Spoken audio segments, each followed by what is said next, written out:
तेजस्वी वारे खेळतात, तिथे वादळी दिवशी आकार बदलू लागतात.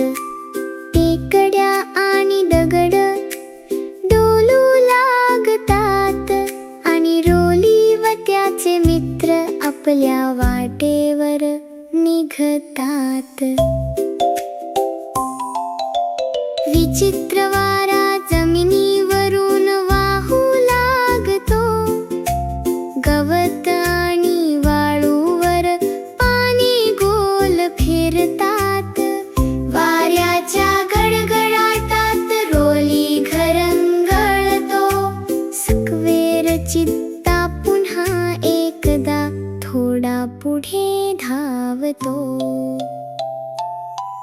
ते सरकणाऱ्या टेकड्यांवर चढतात, धुळीचे वारे वाहू लागतात. रोली उतारावरून खूप वेगाने घरंगळतो, वाऱ्याच्या झोतासोबत चित्ता वेगाने धावतो. प्रत्येक वाऱ्यातून आणि सरकणाऱ्या जमिनीतून मैत्री हेच त्यांना सापडलेले सामर्थ्य. वेगवेगळे आकार असूनही सोबत त्यांनी टेकड्या आणि विस्तीर्ण दऱ्या ओलांडल्या.